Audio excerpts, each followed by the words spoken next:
ওই গিদর কি রে গিদর দুই কি দিন রে ধরে গিদর গোসল করস দুই দিন কথা কবি না, একদম আবার স্যাপ বলো। মারবো কি রে গিদর 2 দিন ধরে গোসল করস না? কথা কবি না, স্যাপ মারবো কিন্তু।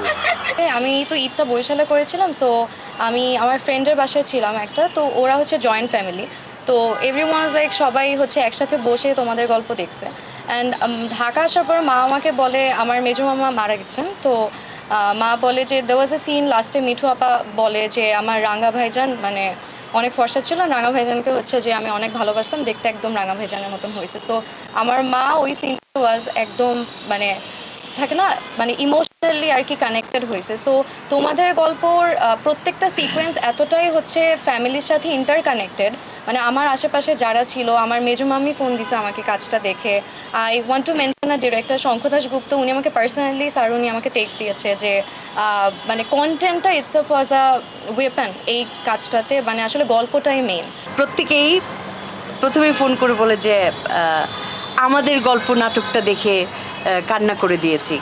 মানে দেখলাম যে 90% মানুষ আমাদের গল্প বলছে, কারণ তারা এই গল্পের সঙ্গে এতটুকুই কানেক্টেড হয়ে গেছে, এত বেশি কানেক্টেড হয়ে গেছে যে সবাই সবার নিজেদের গল্প ভাবছে।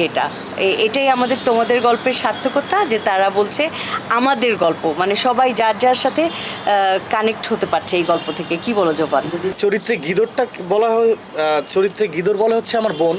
সো এটা বুঝেই বলে বুঝে মানে ভাই বোনের যে ইয়াটা থাকে না, কারণ হচ্ছে উনি মানে- 2 দিন ধরে গোসল করে নাই, এই মানে কারণে আমাদের আসলে শুটিং সেটে গিদরটা কে? উনি 2 দিন ধরে গোসল করে নাই, তো ওকে রাজভাই ভাই। জিনিসটা নোটিস করছে। ছি, ছি, তো রাজভাই বলছে যে আচ্ছা ছি, ঠিক আছে, ছি, ছি, আমরা তাহলে এইটাই ক্যারেক্টারে দিয়েছি।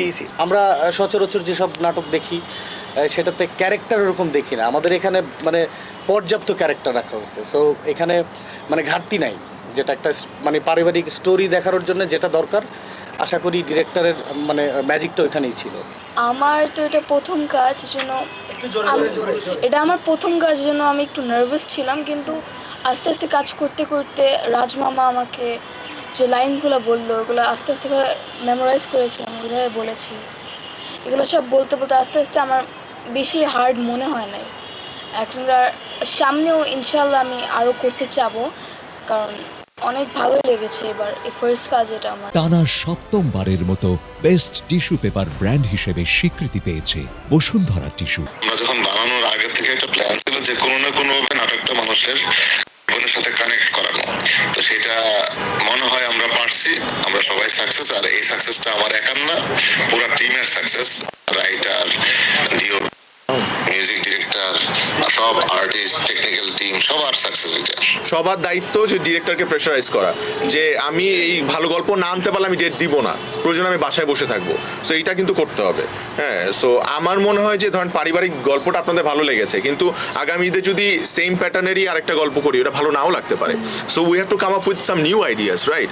সো আমরা যদি নতুন কিছু না নিয়ে আসি, তখন আপনাদের আর ভালো লাগবে না, তখন দেখা গেল ওটা ভিউ হলো না, ওটা কথাবার্তা হলো না, তাই না? সো আমি এটাই বলছি যে আমাদের সবার দায়িত্ব কিন্তু এটা, সেটা আমিও দায়িত্ব নিব, ওরও যখন প্রপোজাল আসবে, গল্প আসবে, তখন ওর কিন্তু স্ট্যান্ড নিতে হবে যে না ভাই আমি এই গল্পে কাজ করব না, বা এই গল্পে আমি আগে কাজ করছি, বা এই ক্যারেক্টারটা মিলে যাচ্ছে।